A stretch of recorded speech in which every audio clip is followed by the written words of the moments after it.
So, what have we learnt? Well, first lesson was when you try and pick up the soldering iron, try and hold it by the handle, don't just grab it by the hot end. Valuable learning right there. But also, see, these countersunk threads are really finicky, really hard to go in. This is a prototype, which is just as well, because you can see that this needs more planning. Anyway, I'm going to need to print off another one of these. But does it work? Let's find out.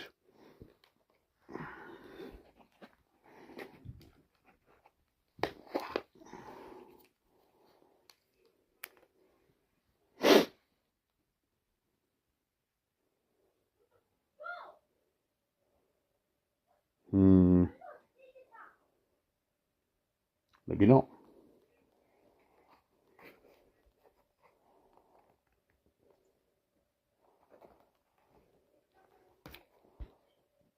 Nope, doesn't work.